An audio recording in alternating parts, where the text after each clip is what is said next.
దేవుని పరిశుద్ధ నామమునకు మహిమ కలుగునుగాక. యేసుక్రీస్తు వారి నామములో మరొకసారి కూడా వందనములను తెలియజేస్తూ ఉన్నాను. ప్రభువునందు ప్రియ దేవుని బిడలారా, పరిశుద్ధ లేఖనములలో కొండలను గురించి మనము ధ్యానిస్తూ ఉన్నాము. అనేక ఆత్మీయ విషయములను నేర్చుకోవడానికి పరిశుద్ధాత్మ దేవుడు మనకెంతగానో సహాయపడుతూ ఉన్నాడు.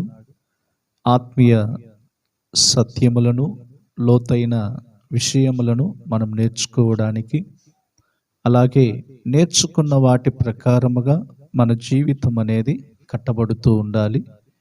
ఎందుకనగా యేసుక్రీస్తు వారి యొక్క రాకడ చాలా సమీపముగా ఉన్నది కనుక మనము ఎంత ఎక్కువగా దేవుని ఆలోచనలను వినగలుగుతూ ఉన్నామో అంతగా మన ఆత్మీయ స్థితి అంతకంతకు వర్ధిల్లుచూ ఉండాలి. ఆత్మీయ జీవితములో పైకి ఎదుగుచూ ఉండాలి తప్ప ఆత్మీయ జీవితం అనేది క్షీణించిపోకుండానట్లు దేవుని వాక్యమును మనము ధ్యానించడం మొదలుపెట్టినప్పుడు మన ఆత్మీయ స్థితి అనేది అంతకంతకు వర్ధిల్లుచూ ఉంటుంది. మరి ప్రస్తుతము ఈ అంత్యకాలములలో దేవుని ప్రజలమైన మనము అనేక విధములుగా ఆత్మీయతలో పడిపోవడానికి అనేక కారణములనేవి మనకు ఎదురవుతూ ఉంటాయి. కానీ వాటన్నిటిని మనం విడిచిపెట్టి దైవికమైన ఆలోచనలతో మనం ముందుకు వెళుతూ ఉన్నప్పుడు మన ఆత్మీయ స్థితి స్థిరపడుతూ దేవుని రాజ్యము కొరకు మనము సిద్ధపడే వారముగా ఉంటున్నాము. కనుక పరిశుద్ధ లేఖనములలో మరొక పర్వతమును గురించి ఈ సమయములో మనము ధ్యానించబోతూ ఉన్నాము. యెషయా గ్రంథము 35వ అధ్యాయము 2వ వచనములో గమనించినట్లయితే, యెషయా గ్రంథము 35వ అధ్యాయము 2వ వచనమందు, అది బహుగా పూయుచు ఉల్లసించును, ఉల్లసించి సంగీతములు పాడును, లెబనోను సౌందర్యము దానికి కలుగును, కర్మేలు షారోనులకున్న సొగసు దానికుండును, అవి యెహోవా మహిమను మన దేవుని తేజస్సును చూచును అని చెప్పి వాక్యములో మనము చదవగా విన్నాం. ఇక్కడ కర్మేలు షారోనులకున్న సొగసు దాని కుండును అని చెప్పి చెప్పబడిన ఈ వాక్య భాగములలో మొదటి వచనములో గమనించినప్పుడు, అరణ్యమును ఎండిన భూమియు సంతోషించును, అడవి ఉల్లసించి కస్తూరు పుష్పముల వలె పూయును అని చెప్పి మొదటి వచనంలో మనం చదువుతున్నాం. ఇక్కడ నేను ప్రాముఖ్యముగా కర్మేలు అనే మాటను తీసుకుని కర్మేలు పర్వతమును గురించి వివరించాలని ఆశపడుతూ ఉన్నాను. కర్మేలు అను పేరుకు అర్థం ఏమిటంటే తోట లేక వనమునకు సూచనగా ఉన్నది. కర్మేలు అను పేరుకు అర్థము తోట లేక వనమునకు సూచనగా ఉన్నది. ఈ కర్మేలు పర్వతము గురించి గమనించినప్పుడు అనేక ఆత్మీయ విషయములను మనము దేవుని వాక్యములో నుండి చూడబోతూ ఉన్నాం. మరి దేవుని వాక్యములో మనకు చూపబడుతున్న ప్రతి ఆత్మీయ ఆలోచనలన్నీ కూడా బహు జాగ్రత్తగా మనము వాటిని గైకొని, మనము గైకుంటూ ఇతరులకు వాటిని గైకొనేటట్లు మనము కూడా దేవుని పనిలో బహుబలముగా వాడబడాలని ప్రభువు పేరట నేను మీకు మనవి చేస్తూ ఉన్నాను. ప్రియులారా, ఇక్కడ కర్మేలు షారోనులకున్న సొగసు దాని కుండునని చెప్పి చదివాం కదా. మరి ఈ కర్మేలును గురించి దేవుని వాక్యములో మనము గమనించినప్పుడు ఇది మొదటిగా ప్రవక్తలకు ఆశ్రయము కలిగిన స్థలమై ఉన్నది. ప్రవక్తులకు ఆశ్రయము కలిగిన స్థలము. ప్రవక్తలు పూర్వకాలములో ఉన్న పాత నిబంధనలో ప్రవక్తలందరూ కూడా ఈ కర్మేలు పర్వతం మీద ఉన్నట్లుగా మనం చూస్తూ ఉన్నాం. మొదటిగా ప్రవక్తలకు ఆశ్రయము కలిగిన స్థలమై ఉన్నది. రెండవదిగా ఈ కర్మేలు పర్వతం అనేది మేత దొరుకు స్థలమై ఉన్నది. ఈ కర్మేలు పర్వతము రెండవదిగా మేత దొరుకు స్థలమై ఉన్నది. ఇర్మియా గ్రంథము 50వ అధ్యాయము 19వ వచనములో గమనించినప్పుడు, ఇర్మియా గ్రంథము 50వ అధ్యాయము 19వ వచనములో, ఇశ్రాయేలు వారిని తమ మేత స్థలమునకు నేను తిరిగి రప్పించెదను, వారు కర్మేలు మీదను బాషాను మీదను మేయుదురు, ఎఫ్రాయిము కొండల మీదను గిలాదులోను మేయుచు సంతుష్టి నొందును అని చెప్పి వాక్యములో మనం చదువుతూ ఉన్నాం. ఈ కర్మేలు పర్వతములో మేత అనేది దొరుకుతుంది, అనగా పశువులకు సమృద్ధి అయిన ఆహారం అనేది ఇక్కడ దొరుకుతూ ఉన్నది. నా ప్రియులారా, ఈ కర్మేలు పర్వతం మీద ప్రవక్తలు అనగా దేవుని మాటలను తెలియజేస్తున్నటువంటి దైవజనులకు పూర్వకాలములో ప్రవక్తలుగా పిలువబడుచున్న వారందరూ కూడా వారు ఇక్కడ కనబడేవారుగా ఉన్నారు. అనగా ఈ పర్వతం మీద నివసించేటువంటి వారుగా మనం చూస్తూ ఉన్నాం. అనగా క్రొత్త నిబంధనలో దేవుని పిల్లలమైన మన జీవితాలకు, మన ఆత్మీయ పురుషుడు బలం పొందుకోవడానికి ప్రభు సన్నిధికి వెళుతూ ఉన్నప్పుడు, అనగా దైవ సన్నిధిలో మనం పాలు పొందుతూ ఉన్నప్పుడు మనము ఆత్మీయ ఆహారం అనేది పొందుకోగలుగుతూ ఉన్నాం. మరి ఆత్మీయ ఆహారం అనేది ఎక్కడ మనకు దొరుకుతూ ఉన్నది? ఎక్కడ మనము ఆత్మీయ ఆహారము చేత బలం పొందుకోగలుగుతూ ఉన్నాం? పూర్వకాలములో ఈ కర్మేలు పర్వతము దగ్గర, ఈ పర్వతం మీద ద్రాక్ష తోటలు అనేవి ఉండేవి. అక్కడ ద్రాక్ష వనములు కూడా మనము గమనించగలుగుతూ ఉన్నాం. కనుక నాబాలుకు ద్రాక్ష తోట అనేది కూడా మనము గమనించుచూ ఉన్నాం. అలాగే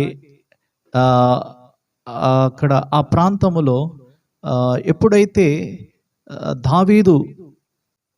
దావీదు భక్తుని యొక్క జీవితంలో కూడా మనము కొన్ని ఆత్మీయ కార్యములనేవి కూడా చూడగలుగుతూ ఉన్నాం. మరి నాబాలు భార్య అయిన అబీగయేలు, ఎప్పుడైతే నాబాలు చనిపోయాడో అప్పుడు అబీగయేలు దావీదును వివాహమాడినట్లుగా కూడా దేవుని వాక్యం అనేది మనకు తెలియజేస్తూ ఉన్నది. ఇక్కడ కర్మేలు పర్వతం మీద ద్రాక్ష వనము లేకుంటే ద్రాక్ష తోటలు అనేవి కనబడుచు ఉన్నాయి. ఈ కర్మేలు పర్వతం అనేది సస్యశ్యామలమైన పచ్చిక బయళ్ళు అనేవి లేకుంటే మేత దొరుకు స్థలముగా ఇక్కడ మనం చూస్తూ ఉన్నాము. అలాగే మీకా గ్రంథము 7వ అధ్యాయము 14వ వచనములో, నీ చేతి కర్ర తీసుకుని నీ జనులను కర్మేలునకు చేరిన అడవిలో ప్రత్యేకముగా నివసించు, నీ స్వాస్థ్యపు వారిని మేపుము, బాషానులోను గిలాదులోను వారు పూర్వకాలమున మేసినట్టు మేయుదురు అని చెప్పబడుతూ ఉన్నది. కనుక ఈ కర్మేలునకు చేరిన ప్రతి ఒక్కరు కూడా అక్కడ వారు సమృద్ధి అయిన ఆహారమును భుజిస్తూ సంతుష్టిగా కనబడుతూ ఉన్నారు.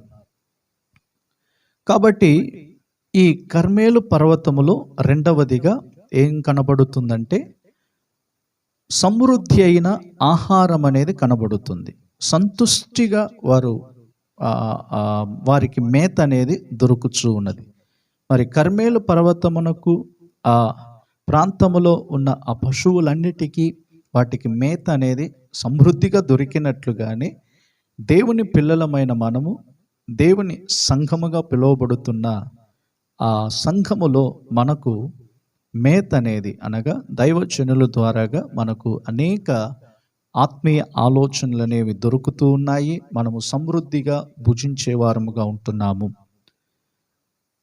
మూడవదిగా ఈ కర్మేలు పర్వతమును గురించి గమనించినప్పుడు పరమగీతము 7వ అధ్యాయము 5వ వచనములో మనం చదువుతూ ఉన్నప్పుడు, పరమగీతము 7వ అధ్యాయము 5వ వచనములో, నీ శిరస్సు కర్మేలు పర్వత రూపము, నీ తల వెంట్రుకలు ధూమ్ర వర్ణము గలవి, రాజు వాటి యుంగరముల చేత బద్ధుడగుచున్నాడని చెప్పబడుతూ ఉన్నది. నా ప్రియ దేవుని బిడ్డలారా, ఇక్కడ సులమ్మెతిని గురించి తన ప్రియుడు పొగుడుచున్న మాటలను బట్టి మనం గమనించుచూ ఉన్నప్పుడు, నీ శిరస్సు కర్మేలు పర్వత రూపము అని పొగుడుతూ ఉన్నాడు. షూలమ్మెతి యొక్క ఆమెకున్నటువంటి కొన్ని ఆత్మీయ కార్యములను దీనిలో నుండి మనము చూడగలుగుతూ ఉన్నాము. ప్రియులారా, ఇక్కడ షూలమ్మెతి యొక్క శిరస్సును గురించి కర్మేలు పర్వతమునకు పోల్చుచూ ఉన్నాడు. మరి కర్మేలు పర్వతం అనేది అంత సౌందర్యవంతమైనదని ఈ వాక్యము ద్వారాగా మనము తెలుసుకోగలుగుతూ ఉన్నాము. అలాగే ఆమోసు గ్రంథము 9వ అధ్యాయములో కూడా 3వ వచనాన్ని మనము గమనించినప్పుడు, ఆమోసు గ్రంథము 9వ అధ్యాయములో 3వ వచనములో కూడా మనము గమనించినట్లయితే, అక్కడ కర్మేలు పర్వతం అనేది ఎండిపోవుచున్న కార్యములను గురించి మనం చూస్తూ ఉన్నాం. కనుక కర్మేలు పర్వతము ఎండిపోవుటకు దేనికి సూచన అని మనం గమనించినట్లయితే, ఒక గొప్ప ఉపద్రవమునకు సూచనగా కనబడుతూ ఉన్నది. మరి ఈ కర్మేలు పర్వతం అనేది ఎండిపోతూ ఉన్నట్లయితే చూడండి, అది రాబోచున్నటువంటి ఒక భయంకరమైనటువంటి ఉపద్రవమునకు సూచనగా కనబడుతూ ఉన్నది. నా ప్రియ దేవుని బిడ్డలారా, రాబోయే దినాలలో కూడా ఆత్మీయ కార్యములనేవి చాలా తక్కువ అయిపోతూ ఉన్నాయి. కనుక అనేక సందర్భాల్లో దైవికమైన కార్యములనేవి తక్కువైపోతూ ఉన్నాయి. కారణం ఏమిటంటే, సాతానునకు కొంచెం సమయం ఉన్నది గనుక పలు విధాలుగా క్రియ చేస్తూ ఉంటున్నాడు. పలు విధాలుగా జనులను, దేవుని ప్రజలను మోసపుచ్చేవాడుగా మారుతూ ఉన్నాడు. ఆ ప్రియ దేవుని బిడ్డలారా, ఆమోసు గ్రంథము 9వ అధ్యాయము 3వ వచనములో, వారు కర్మేలు పర్వత శిఖరమున దాగినను, నేను వారిని వెతికి పట్టి అచ్చట నుండి తీసుకుని వచ్చేదను. నా కన్నులకు కనబడకుండా వారు సముద్రములు మునిగినను, అచ్చట సర్పమును నేను ఆజ్ఞ ఇత్తును, అది వారిని కరుచును అని చెప్పబడుతూ ఉన్నది. దీని ఉద్దేశం ఏమిటంటే, కర్మేలు పర్వతం అనేది దాగుకునేటువంటి ఒక స్థలముగా కనబడుతూ ఉన్నది. కర్మేలు పర్వతము దాగుకొను ఒక స్థలమై ఉన్నది. కనుక ఈ విధంగా కర్మేలు పర్వతములో దాని యొక్క శ్రేష్టతలు అనేవి మనం చూసాము గనక, ఈ కర్మేలు పర్వతములో పాత నిబంధనలో ఉన్న ఏలియా భక్తుని గురించి మనం గమనించినట్లయితే, ఏలియా భక్తుడు ఇక్కడ బయలు ప్రవక్తలను ఓడించినట్లుగా మనం చూస్తూ ఉన్నాం. రాజులు మొదటి గ్రంథము 18వ అధ్యాయము 17వ వచనము నుండి 40వ వచనం వరకు మనం చదువుతున్నప్పుడు, ఇక్కడ ఏలియాకు బయలు ప్రవక్తలకు జరిగిన సంభవం అనేది మనకు తెలియచేయబడుతున్నది. మరి బయలు ప్రవక్తలందరూ కూడా కలిసి వారు ఒక బలిని అర్పించారు. ఉదయం మొదలుకొని సాయంత్రం వరకు, మధ్యాహ్నం వరకు ఏ విధమైనటువంటి అగ్ని అనేది రాలేదు, ఆ బలిని దహించలేదని మనం చూస్తూ ఉన్నాము. మరి ఏలియా కూడా బలి పశువును, మాంసపు ముక్కలను ఆ బలిపీఠం మీద పెట్టి యెహోవా నామమున ప్రార్థన చేసినప్పుడు బలి దహింపబడింది. ఆకాశము నుండి అగ్ని దిగి రావడం జరిగినట్లుగా మనము ఈ వాక్య భాగములలో చూస్తూ ఉన్నాం. కనుక ఈ ప్రవక్త బయలు ప్రవక్తలను ఓడించాడు. ఈ కర్మేలు పర్వతం మీద జరిగిన మొదటి సంభవం ఏమిటంటే, బయలు ప్రవక్తలనందరినీ కూడా ఓడించాడు. రెండవదిగా రాజులు 2వ గ్రంథము 18వ అధ్యాయము 41 నుండి 46 వరకు మనము గమనించినట్లయితే, వర్షము దాని గురించి ఇక్కడ ఏలియా ప్రవక్త తన శిష్యుడుకు తెలియజేస్తూ ఉన్నాడు. అనగా 41వ వచనములో, పిమ్మట ఏలియా, విస్తారమైన వర్షము వచ్చినట్లుగా ధ్వని పుట్టుచున్నది, నీవు పోయి భోజనము చేయమని ఆహాబుతో చెప్పగా, ఆహాబుకు ఏలియాకు మధ్యన జరిగిన సంభవం అనేది ఇక్కడ మనం చూస్తూ ఉన్నాం. కనుక ఒక చిన్న మేఘము లాంటిది ఒకటి ఇక్కడ ఏలియా గమనించాడు. ఆహాబు కంటే ముందుగానే యెజ్రెయేలు గుమ్మమునద్దకు వెళ్ళి పరిగెత్తి అక్కడ చేరుకున్నాడు అన్నమాట. కనుక దీని యొక్క ఆత్మీయ కార్యములు ఏమిటంటే, కర్మేలు పర్వతం మీద ప్రవక్తలకు ఆశ్రయ స్థలముగా ఉండినట్లుగానే దేవుని పిల్లలమైన మన జీవితాలలో కూడా మరి దైవికమైన కార్యములు నేర్చుకోవడానికి, దైవిక ఆలోచనలను మనం వినడానికి మనము కర్మేలు పర్వతం యొద్దకు రావాల్సిందిగా ఈ వాక్య భాగముల ద్వారాగా మనం నేర్చుకోగలుగుతూ ఉన్నాం. కనుక కర్మేలు పర్వతము అనేది ప్రవక్తలు నివసించే స్థలము. కర్మేలు పర్వతం అనేది మేత దొరుకు స్థలమయున్నది. కర్మేలు పర్వతం అనేది దాగుకును స్థలమయున్నది. కనుక ఈ కర్మేలు పర్వతం మీద ఏదైతే మనము ఇక్కడ గమనించామో అది మన జీవితాలలో కూడా ప్రభు సన్నిధిలో మనం ఎప్పుడైతే కనిపెట్టేవారముగా ఉంటున్నామో, ప్రభు కొరకు మనం ఎప్పుడైతే మనం సమర్పించుకునే వారముగా ఉంటున్నామో, అప్పుడు మన ఆధ్యాత్మిక జీవితాలలో అనేక ఆశీర్వాదములు అనేవి మనం పొందుకోగలుగుతూ ఉన్నాం. కనుక మన ఆత్మీయ స్థితి అనేది ఒకసారి మనం ఆలోచించి, మనం ఏ స్థితిలో ఉన్నామో దాని నుండి మార్పు పొందుకొని ప్రభు సన్నిధిలో మనము బలం పొందుకునేటట్లుగా ఉండాలి. ఆధ్యాత్మిక జీవితంలో మనము అభివృద్ధి పరచబడుతూ ఉండాలి. నా ప్రియ దేవుని బిడలారా, చివరిగా ఒక మాట చెప్పి నేను ముగిస్తాను. 2 రాజుల గ్రంథము 2వ అధ్యాయము 25వ వచనములో అక్కడ కూడా కర్మేలు పర్వతమును గురించి చెప్పబడి ఉన్నది. 2 రాజుల గ్రంథం 4వ అధ్యాయము 25వ వచనములో కూడా మనం గమనించినట్లయితే ఇక్కడ షూనేమీయురాలుకు ఎలీషాకు జరిగిన సంభవాన్ని బట్టి మనకు తెలియజేయబడుతూ ఉన్నది. 24వ వచనములో 4వ అధ్యాయము 25వ వచనములో మనం చదువుతూ ఉన్నాము. ఈ ప్రకారము ఆమె పోయి కర్మేలు పర్వతమందున్న ఆ దైవజనుని వద్దకు వచ్చిన దైవజనుడు దూరము నుండి ఆమెను చూచి, అదిగో ఆ షూనేమీయురాలు అని చెప్పుచూ ఉన్నాడు. షూనేమీయురాలుకు అలాగే ఎలీషా మధ్యలో జరిగిన సంభవం అనేది ఈ 4వ అధ్యాయం అంతటిలో కూడా మనం చూస్తూ ఉన్నాం. కనుక కర్మేలు పర్వతం అనేది ప్రవక్తలకు ఆశ్రయ స్థలముగా ఉన్నది.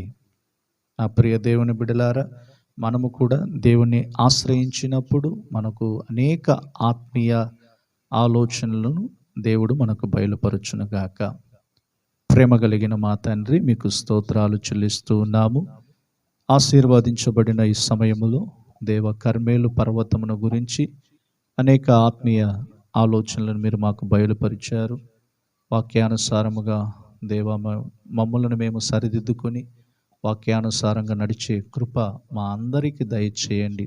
ఏ విధము చేతనైనను దేవా, మీ రాకడలో ప్రభువా మేము కనబడాలి. ఇదిగో లోకము యొక్క అంతం అనేది అతి సమీపముగా ఉన్నది గనుక దానికంటే ముందుగా ప్రభువా మీ వాక్యానుసారముగా మమ్మల్ని మేము సరిచూసుకుని సరిదిద్దుకుని దేవా, మీ రాకడకు ప్రభువా మేము సిద్ధపడినట్లుగా మా ప్రాణాత్మ దేహాన్ని మీకు అప్పగిస్తూ ఉన్నాం. సమస్తమును మీరు భారం వహించి నడిపించమని యేసుక్రీస్తు వారి నామములో ప్రార్థిస్తున్నాము తండ్రి.